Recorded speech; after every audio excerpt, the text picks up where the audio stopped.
দীর্ঘ প্রায় ৫ মাস লন্ডনে চিকিৎসা শেষে আগামী ৫ মে দেশে ফিরছেন বিএনপির চেয়ারপারসন ও সাবেক প্রধানমন্ত্রী বেগম খালেদা জিয়া। তিনি এয়ার অ্যাম্বুলেন্স না পেলে বিমান বাংলাদেশ এয়ারলাইন্সের একটি সাধারণ ফ্লাইটেই ঢাকায় ফিরবেন। খালেদা জিয়ার শারীরিক অবস্থা বিবেচনায় বিমান বাংলাদেশ এয়ারলাইন্স কর্তৃপক্ষ তার ফ্লাইটের রুট পরিবর্তন করে লন্ডন ঢাকা সিলেট করার প্রস্তাব দেয়। তবে অন্যান্য যাত্রীদের অসুবিধার কথা চিন্তা করে তিনি প্রস্তাবটি প্রত্যাখ্যান করেন।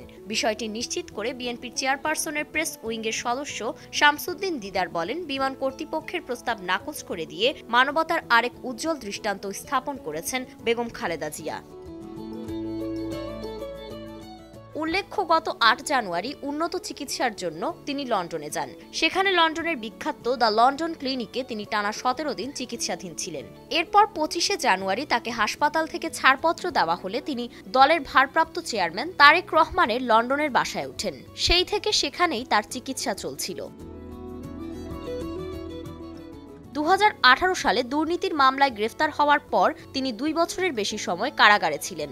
দল ও পরিবারের পক্ষ থেকে একাধিকবার তার বিদেশে চিকিৎসার অনুমতি চেয়ে তৎকালীন আওয়ামী লীগ সরকারের কাছে আবেদন করা হলেও সাড়া মেলেনি। পরবর্তীতে গত বছরের ৫ই আগস্ট ছাত্র জনতার অভ্যুত্থানে আওয়ামী লীগ সরকার পতনের পর রাষ্ট্রপতির এক আদেশে তিনি মুক্তি পান। পরে আদালত তার বিরুদ্ধে থাকা ২টি দুর্নীতির মামলার রায় বাতিল করে।